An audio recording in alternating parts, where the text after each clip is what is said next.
Somewhere in a council planning document filed in 2020, a civil servant in West Oxfordshire typed a sentence they believed would end the whole thing before it started. 16 miles. That was the sourcing radius. Every product sold at Diddley Squat Farm Shop had to come from within 16 miles of the farm. It was designed as a stranglehold, a bureaucratic ceiling so low that the shelves would stay empty, the queues would never form, and the whole embarrassing celebrity farmer experiment would quietly disappear. But here is what that civil servant did not understand. The restriction wasn't a ceiling. It was a map. And the people reading that map found something the planning committee never intended them to find: a network of micro-producers, artisan makers, and hyper-local suppliers that no Tesco buyer, no Waitrose procurement team, and no Amazon Fresh algorithm had ever bothered to catalog, because nobody had ever been forced to look. This was never a sourcing restriction. It was an accidental treasure hunt. And West Oxfordshire District Council funded every step of it.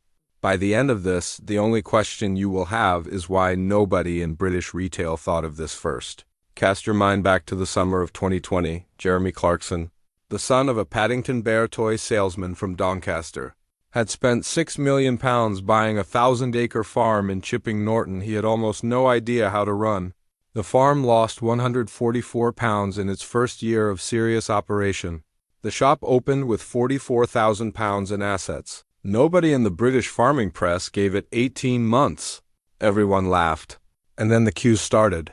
Not tourist queues, not novelty queues, queues of people who had tasted something from a supplier they had never heard of, grown within a 15-minute drive of where they were standing and could not find anywhere else.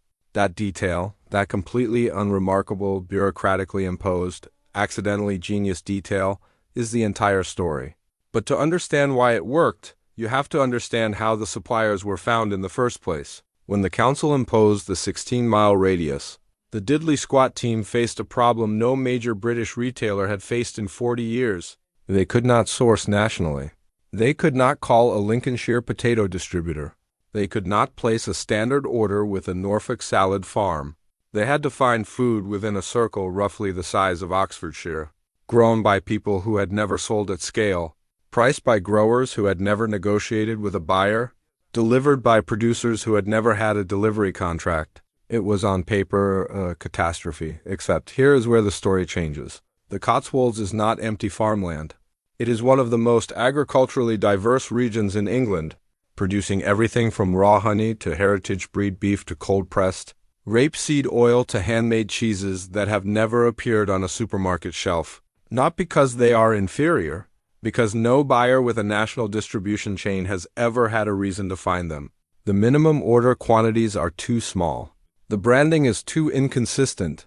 The supply is too seasonal, too unpredictable, too completely incompatible with the industrial procurement system that feeds the rest of the country. Those producers had been invisible for decades. The council's restriction made them visible overnight. Lisa Hogan, Clarkson's partner and the operational architect behind far more of Diddley Squat's commercial success than most reporting. Credits later described the sourcing restriction as the best thing that ever happened to them. Not because it felt that way at the time, because what it forced them to build was a supplier network that no competitor could replicate. Not through lack of money, not through lack of effort, simply through lack of necessity. You cannot build that network from a boardroom in London. You can only build it by driving down farm tracks in Oxfordshire in early autumn, knocking on gates, and asking people who have never had a retail relationship whether they might want one. That is not procurement. That is archaeology. And here, right here, is where the story stops being about a farm shop and starts being about something that has quietly terrified British grocery retail for 4 years, and nobody has said it out loud. The most valuable products at Diddley Squat are not the most expensive products. They are the products you cannot source anywhere else. The honey, the cold-pressed oils, the heritage breed cuts from farms so small they would never qualify for a Waitrose supplier contract.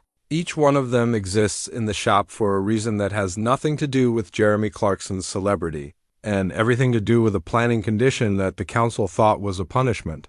Consider the honey for a moment. Diddley Squat's honey became one of the most discussed products in the shop, not because it is unusual honey, But because the people who bought it knew exactly where it came from, they could see the fields from the car park. They could name the beekeeper. They could tell you which wildflowers were in flower when the batch was collected.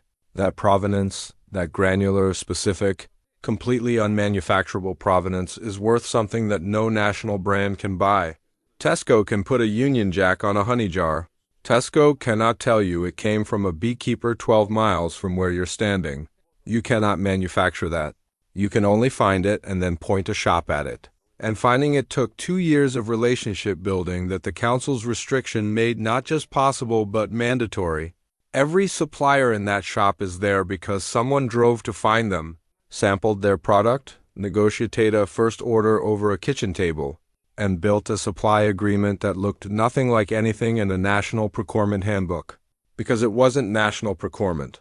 It was something older and stranger and, as it turned out, considerably more valuable. The numbers tell one version of this story. The farm shop opened with £44,000 in assets. After 1 year of operation, those assets had grown to £1.34 million. Annual revenue is estimated at £2 million, generated from a shop that the local planning authority spent considerable energy trying to prevent from existing. 250,000 visitors come through the Diddley Squat site each year. Many of them come specifically for products that exist nowhere else in the British retail system. But the numbers tell only the commercial version. The more important version is structural. Every major British supermarket chain operates on a procurement model built around scale, consistency, and national distribution. A supplier who cannot guarantee 10,000 units a week, consistent labeling, 12-month availability, and insurance documentation compatible with corporate purchasing policy does not get a meeting. That is not cruelty. That is the logical outcome of a system designed to feed 67 million people predictably and at price. What Diddley Squat accidentally demonstrated is that there is a second system running underneath the first one. Invisible to national retail, invisible to procurement software, invisible to every buyer whose job depends on meeting quarterly volume targets. A system of small producers making exceptional things in quantities too small to matter to anyone, until suddenly they mattered enormously to a shop with 250,000 visitors a year, and a global television audience watching what was on the shelves. The competition cannot replicate this. Not because they lack the budget, because the suppliers were only findable under pressure. And the pressure came from a document filed in a West Oxfordshire planning office in 2020. That was designed to make the whole thing impossible. The council thought they were imposing a limitation. They were drafting a supplier discovery program, and every small producer in a 16-mile radius of Chipping Norton became, without knowing it, the beneficiary of a planning condition the council intended as a death sentence. That is not a restriction. That is a moat. But here is what the story still does not fully resolve, and this is the part that matters most for what comes next. The supplier relationships are not contractually protected. They are human. A beekeeper who started supplying Diddley Squat in 2021 has no exclusivity clause preventing them from supplying anyone else. A cheese producer who found their first major retail relationship through the farm shop is under no legal obligation to stay. The moat is built on loyalty and relationship, not paperwork. And loyalty, in commercial terms, is the least stable foundation available. What protects Diddley Squat's supplier network is not contract law. It is the fact that nobody else has yet tried seriously to compete for it. That gap, the gap between what the network is worth and the attention the industry is paying to it, is closing, slowly, but it is closing. Stand back. Look at the full picture. Jeremy Clarkson spent £6 million on a farm in 2008. He made £144. In his first serious year of farming, he opened a shop in 2020 with £44,000 in assets against a planning restriction designed to make that shop commercially non-viable.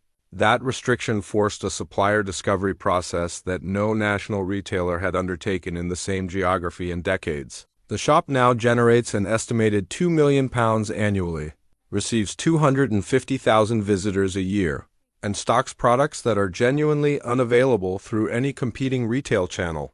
The Hawkstone brewery, born from the same philosophy of hyperlocal sourcing and vertical integration, now turns over £21.3 million annually, up from £7.8 million the previous year, having rejected a £50 million acquisition approach from Carlsberg. None of that was the plan. All of it was the consequence of a planning document intended to end it. The farm is not the business. The supplier network is the business. And the supplier network was built by an enemy who thought they were building a cage. That is not a farm shop origin story. That is the most consequential accidental business strategy in British food retail in 20 years. And the 16-mile radius that was supposed to kill it is now the single most defensible competitive advantage diddly squat possesses. The council gave them the map. They just didn't know what was on it. If you found this as compelling as I have, and I suspect you have, do subscribe and tap the notification bell. We'd genuinely like to know, have you ever bought something at Diddley Squat that you simply could not find anywhere else? Because that product has a story, and the story starts in a planning office, not on a farm. Drop us a comment below. We'd love to hear which one it was. And thank you, as always, for watching.